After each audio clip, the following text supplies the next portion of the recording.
ನಮಸ್ಕಾರ, ನೀವು ನೋಡ್ತಾ ಇದ್ದೀರಾ ಶಿವವೇಗ ನ್ಯೂಸ್. ನಾನು ಮಹೇಶ್ ದಂಡು. ಮೊದಲಿಗೆ ಕ್ಷಣದ ಹೆಡ್ಲೈನ್ಸ್. 2ನೇ ದಿನದ ರಾಜ್ಯ ಬಜೆಟ್ ಅಧಿವೇಶನ ಆರಂಭ. ವಿಧಾನಸೌಧದ ಗಾಂಧಿ ಪ್ರತಿಮೆ ಬಳಿ ಜೆಡಿಎಸ್ ಪ್ರೊಟೆಸ್ಟ್. ಇತ್ತ ಸಿದ್ದು ಸರ್ಕಾರಕ್ಕೆ ಬಿಸಿ ಮುಟ್ಟಿಸಲು ಬಿಜೆಪಿ ನಾಯಕರ ಪ್ಲಾನ್. ಎಐಸಿಸಿ ಅಧ್ಯಕ್ಷ ಮಲ್ಲಿಕಾರ್ಜುನ ಖರ್ಗೆ ಭೇಟಿಯಾದ ಡಿಸಿಎಂ ಡಿಕೆ ಶಿವಕುಮಾರ್. ಬಿಜೆಪಿ ನಾಯಕರನ್ನ ಭೇಟಿಯಾಗೋಕೆ ಆಗುತ್ತಾ, ಏನೇನ್ ಚರ್ಚೆ ಮಾಡಿದ್ವಿ ಅಂತ ಹೇಳೋಕ್ಕಾಗುತ್ತಾ ಎಂದ ಡಿಸಿಎಂ. ಆಹಾರ ಪ್ರಿಯರೇ ಎಚ್ಚರ ಎಚ್ಚರ, ರೆಡಿಮೇಡ್ ಹೋಳಿಗೆ ತಯಾರಿಕೆಯಲ್ಲೂ ಪ್ಲಾಸ್ಟಿಕ್ ಬಳಕೆ. ಟೊಮೆಟೊ ಸಾಸ್ನಿಂದಲೂ ಆರೋಗ್ಯಕ್ಕೆ ಹಾನಿಕಾರಕ.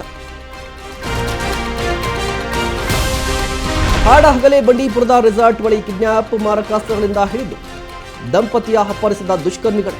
ಶ್ವಾನದಳ ಬೆಳಚ್ಚು ತಂಡದಿಂದ ಮುಂದುವರಿದ ತನಿಖೆ. ಭಾರತ ಆಸ್ಟ್ರೇಲಿಯಾ ನಡುವೆ ಸೆಮೀಸ್ ಫೈಟ್. ಚಾಂಪಿಯನ್ಸ್ ಟ್ರೋಫಿ ಫೈನಲ್ಗೇರಲು ಸಣಸಾಟ. 23ರ ಸೇಡು ತಿಳಿದುಕೊಳ್ತಾರ ರೋಹಿತ್ ಪಡೆ.